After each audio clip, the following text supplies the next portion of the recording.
Albert Einstein once said, everybody's a genius. But if you judge a fish by its ability to climb a tree, it will live its whole life believing that it is stupid.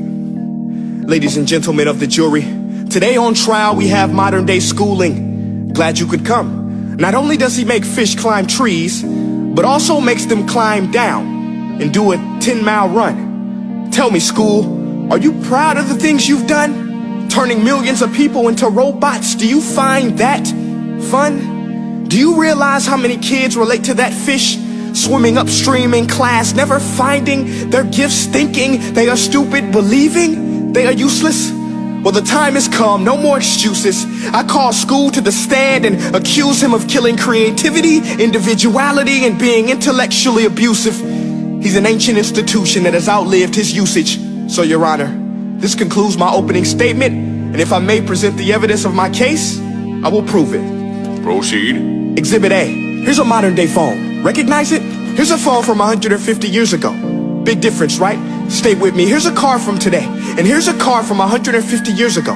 Big difference, right? Well, get this. Here's a classroom of today, and here's a class we used 150 years ago. Now ain't that a shame? In literally more than a century, nothing has changed.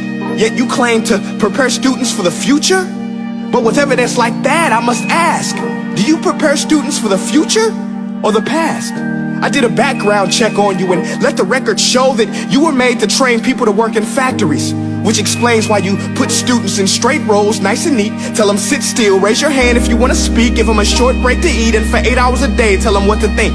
Oh, and make them compete to get an A letter which determines product quality, hence grade A of meat. I get it. Back then, times were different. We all have a past. I myself am no Gandhi. But today, we don't need to make robot zombies. The world has progressed. And now we need people who think creatively, innovatively, critically, independently, with the ability to connect. See, every scientist will tell you that no two brains are the same.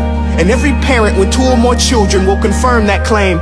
So please explain why you treat students like cookie cutter frames or snapback hats, giving them this one-size-fits-all crap. Watch your language. Sorry, Your Honor, but if a doctor prescribed the exact same medicine to all of his patients, the results will be tragic. So many people will get sick, yet when it comes to school, this is exactly what happens. This educational malpractice, where one teacher stands in front of 20 kids, each one having different strengths, different needs, different gifts, different dreams, and you teach the same thing the same way?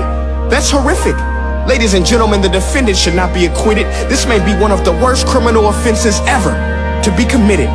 And let's mention the way you treat your employees. Objection. Overruled. I want to hear this. It's a shame. I mean, teachers have the most important job on the planet, yet they're underpaid? No wonder so many students are short-changed. Let's be honest. Teachers should earn just as much as doctors, because a doctor can do heart surgery and save the life of a kid. But a great teacher can reach the heart of that kid and allow him to truly live.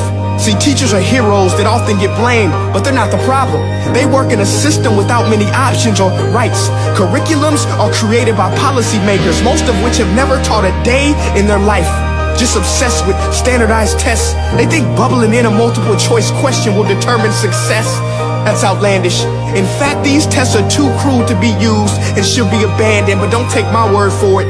Take Frederick J. Kelly, the man who invented standardized testing, who said, and I quote, "These tests are too cruel to be used and should be abandoned." Ladies and gentlemen of the jury, if we continue down this road, the results will be lethal. I don't have much faith in school, but I do have faith in people. And if we can customize healthcare, cars, and Facebook pages, then it is our duty to do the same for education, to upgrade it, change it, do away with school spirit, because that's useless. Unless we're working to bring the spirit out of each and every student, that should be our task. No more Common Core. Instead, let's reach the core of every heart in every class. Sure, math is important, but no more than art or dance. Let's give every gift an equal chance. I know this sounds like a dream, but countries like Finland are doing impressive things. They have shorter school days, teachers make a decent wage, homework is non-existent, and they focus on collaboration instead of competition. But here's the kicker, boys and girls. Their educational system outperforms every other country in the world. Other places like Singapore are succeeding rapidly. Schools like Montessori, programs like Khan Academy, there is no single solution. But let's get moving, because while students may be 20% of our population, they are 100% of our future. So let's attend to their dreams, and there's no telling what we can achieve. This is a world in which I believe, a world where fish are no longer forced to climb trees. I rest my case.